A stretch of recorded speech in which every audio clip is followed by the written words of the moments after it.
मुद्दों से भटकाने के लिए जो सत्ता में बैठते हैं, आपको खुराक के रूप में देते हैं। बच्चा को भूख लगी है, बच्चा माँ से भोजन मांग रहा है, माँ पीना चाह रहा है और माँ उसको झुंझुना दे रही है।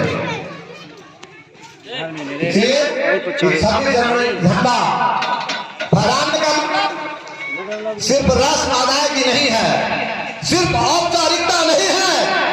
हम आप वोट दे देते हैं, आपने सरिता यादव जी को मुखिया जी बना दिया और पंचायत का विकास करवाना है तो कोई उस खिड़की से ऐसे काटते हैं, तो कोई उधर से मक्की मारते हैं, नहीं चलेगा। आपने सेवक बहाल किया है, प्रतिनिधि का मतलब क्या है? आप सब ने मिलकर इनके हाथ में अपनी शक्ति दे दिया। आप सब मिलकर के इनके सामने खड़ा होकर गिरेबान पकड़ करके विकास का काम कराइए, जन कल्याण का काम कराइए। ये है जिंदा लोकतंत्र, ये है जिंदा गणतंत्र। जल के आरी पर खेत में भेज रहा होगा, घर सुख बहुत ज्यादा तान के काम होगा। चाहे पंचायत की मुखिया हो, चाहे देश का प्रधानमंत्री हो, उनसे भोजन, वस्त्र, आवास, चिकित्सा और शिक्षा, इन 5 मौलिक आवश्यकताओं की गारंटी का कानून संविधान में है। तो जो देश का हुक्मरान है उनको इन चीजों की गारंटी देनी होगी। यदि वो नहीं सुनिश्चित करते भोजन, वस्त्र, आवास, चिकित्सा और शिक्षा, इसका मतलब जीने का अधिकार हमको नहीं दे रहे हैं। ज्यादा विशेष विस्तार में जाने की जरूरत नहीं है। यदि देश में शिक्षण की कमी है, सरकारी विद्यालय में पढ़ेंगे गरीबों के बच्चे और लंदन ऑक्सफोर्ड में पढ़ेंगे और दिल्ली और बेंगलोर में पढ़ेंगे लालू यादव, महेंद्र सिंह यादव का बेटा, नहीं चलेगा। ये दोहरी शिक्षा व्यवस्था क्यों? हमको समानता का अधिकार देता है, सब बराबर है, देश के कानून के नजर में सब बराबर है।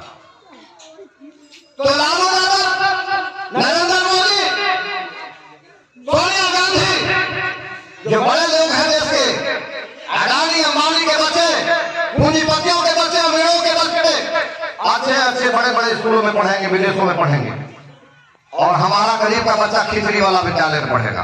राष्ट्रपति का बेटा हो या हो भाग्य की संतान, सबकी शिक्षा एक समान, ये रखा। इस नारे को क्यों भूलती है? हाल के दिनों में इलाहाबाद यूनिवर्सिटी ने, इलाहाबाद हाई कोर्ट ने फैसला लिया था, उसमें अखिलेश यादव की सरकार थी उत्तर प्रदेश में। क्यों नहीं सरकारी विद्यालय में, चाहे वो नेता का पुत्र हो, एमएलए, मुख्यमंत्री, प्रधानमंत्री का पुत्र हो, जज साहब का बेटा हो, कलेक्टर, सीओ, बीडीओ या दरोगा जी का, इंस्पेक्टर साहब का बेटा हो, सभी सरकारी विद्यालयों में ही पढ़े, ये कानून बनाओ। ये मांग हमको जन अधिकार पार्टी के नेता हमारे पप्पू यादव जी और हमारे साथी वर्षों से उठाते रहे हैं कि सरकारी विद्यालयों में ही सबके बच्चे पढ़े, ये कानून बनना चाहिए। आज स्थिति क्या है? सरकारी विद्यालय में जो मास्टर साहब हैं वो भी अपने बच्चों को उस विद्यालय में नहीं पढ़ाते हैं। जैसे ही सरकारी विद्यालय में बड़े बड़े परिवारों के बच्चे, जिनके हाथ में व्यवस्था होती है, शासन की बागडोर होती है, सीओ साहब, बीडीओ साहब, शिक्षा अधिकारी साहब, कलेक्टर साहब, नेताजी, तमाम लोग बच्चे जब सरकारी विद्यालय में पढ़ने लगेंगे तो सारी व्यवस्था स्कूल की दुरुस्त हो जाएगी। आज इन खास लोगों ने अपने बच्चों के पठन पाठन के लिए अलग व्यवस्था कर रखा है और हमारे जो बहुसंख्य गरीब लाचार लोग हैं उनके बच्चे उस सरकारी विद्यालय में पढ़ने जाते हैं जहां पढ़ाई लिखाई का कोई आलम नहीं है। यही है दोहरापन, यही है दोगलापन, जिस कारण से भारत विकास की दौर में बहुत पीछे छूट गया। इसलिए आज झंडा फहराने का मतलब क्या है? आप सबसे शक्तिशाली है इस देश के सत्ता की बागडोर जनता के हाथों से जाता है। एक अलग व्यक्ति जब जनता की ताकत से पदेन हो जाता है तो पावरफुल हो जाता है, लेकिन पदेन होने के बाद वो अपनी मतलब परस्ती करता है, वो आम जनता को भूल जाता है। इसलिए जनता को 5 साल के बाद हमारे यहाँ चुनाव की 5 साल है ना, 5 साल में जनता के पास फिर से जाता है पावर कि आप अच्छा काम किया तो रखिए, बुरा किया तो बदल दीजिए। मतलब ये गणतंत्र है। जनता जिसको चाहे ऊपर चढ़ाए, जनता जिसको चाहे नीचा गिराए। इसलिए इस झंडा को फहराने का मतलब सिर्फ प्रसादी खाना नहीं है। झंडा को फहराने का मतलब सिर्फ रसमलाई की नहीं है। इस झंडा फहराने का जो अधिकार इस देश को मिला, मैंने पहले कहा 7 लाख से ज्यादा लोगों ने अपनी जान की कुर्बानी दी थी। उसमें कोई एक जात मत के लोग नहीं थे, उसमें सिर्फ एक समाज इस सिर्फ एक इलाका के लोग नहीं थे, पूरे भारतवर्ष के लोगों में सभी समाज के लोगों ने शहादत और कुर्बानी दी थी। इसलिए ये मिली जुली विरासत है भारत की जो मिल्कियत है, हम सब के पुरखों की शहादत की मिल्कियत है। उनके लाशों की ढेर पर उनकी शहादत की बदौलत हम कदम उठाने का जीने का अधिकार मिला है।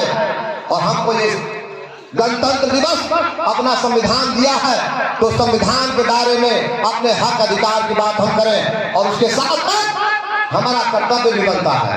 हमारा कर्तव्य भी है, सिर्फ हक मांगेंगे और अपना कर्तव्य भूल जाएंगे तो हम आगे नहीं जा पाएंगे। आज इस दुखों में हम बैठे हैं, 6.5 लाख से ज्यादा बस में है। 6.5 लाख गांवों का देश है भारत। गांव विकास करेगा तो भारत विकास करेगा, गांव सुंदर होगा तो भारत सुंदर होगा, गांव खुशहाल होगा तो भारत खुशहाल होगा। आज हम अपने गांव की सूरत क्या है, एक देख चलने की स्थिति नहीं है।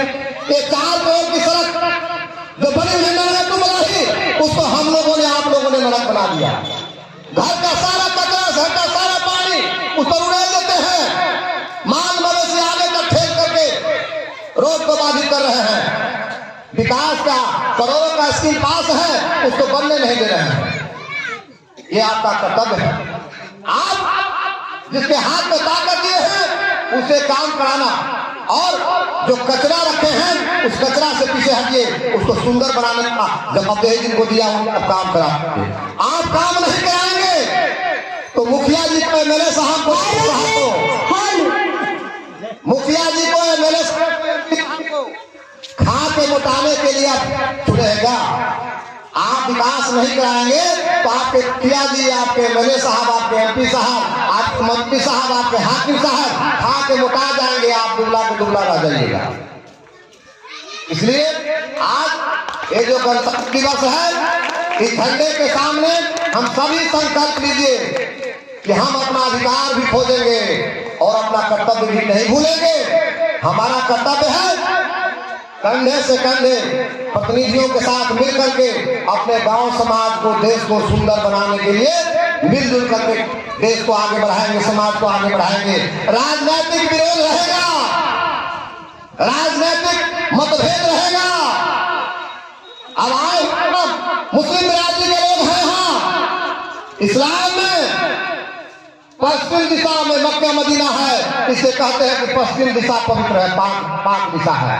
आपका यहाँ गंगा दक्षिण में है तो आप कहते हैं कि गंगा के कारण से हमारा दक्षिण दिशा पवित्र है। आज जिसके उत्तर में गंगा पड़ता है वो कहता है उत्तर दिशा पवित्र है। ये मतभेद रहेगा।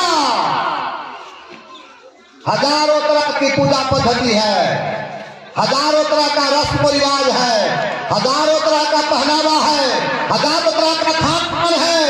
हमारे परिवार में हमारे बड़े भाई जोगी भैया है, वो मिठाई का बुकनी खाना पसंद करते हैं। हाँ, हमको मिट्टी का ढेला ज्यादा पसंद है, मीठा खाना पसंद करते हैं। तो सामंजस्य बना के चलना पड़ेगा। उनकी भी बात करे और हमारी भी बात चले, कभी उनकी बात तो कभी हमारी बात को सुन ले। ये तालमेल और सामंजस्य से परिवार भी चलता है और देश भी चलेगा। हम अपनी मनमर्जी और मनमानी चलाना चाहेंगे और वो अपनी मनमर्जी और मनमानी चलाना चाहेंगे तो बिखराव होगा, संघर्ष होगा, देश परिवार समाज टूट जाएगा। इसलिए अंग्रेजी में कहते हैं यूनिटी इन डाइवर्सिटी, अनेकता में एकता। विभिन्न तरह के भाषा, विभिन्न तरह के रस्म रिवाज, विभिन्न तरह के जीवन पद्धति, विभिन्न तरह की पूजा पद्धति, विभिन्न तरह के अन्य भारतवर्ष हम सबको एक दूसरे के आस्था का, एक दूसरे के भावना का, एक के दुख सुख का ख्याल करते हुए, एक दूसरे के सुविधा का ख्याल करते हुए मिलजुल करके भारतवर्ष को दुनिया के सरताज के रूप में प्रतिष्ठित करना है, विश्व गुरु बनाना है। यही संकल्प, ये झंडा हमको आज भी देता है। इसलिए गणतंत्र दिवस अमर रहे। भारत के अमर शहीदों को हम श्रद्धांजलि देते हैं और अपने हक और कर्तव्यों के प्रति हम सजग रहेंगे, सचेत रहेंगे। इन्हीं शब्दों के साथ आप सबको बहुत प्रणाम करते हुए भारत माता की, भारत माता की, भारत माता की जय हिंद। हमारे दाना पंचायत के कार सेवक श्री सुबोध कुमार जी आए हुए हैं, उनसे भी हम चाहेंगे इस ग्रामीण क्षेत्र के लोगों को कुछ सुनाएं। आज इस गणतंत्र दिवस का क्या औचित्य हमारे जीवन में है। सबसे पहले धनावासी को नमस्कार। रिक्वेस्ट करेंगे मुखिया जी बहुत सारी बात बताएंगे आप लोगों को। मुखिया जी का आप लोग सहयोग कीजिए काम में।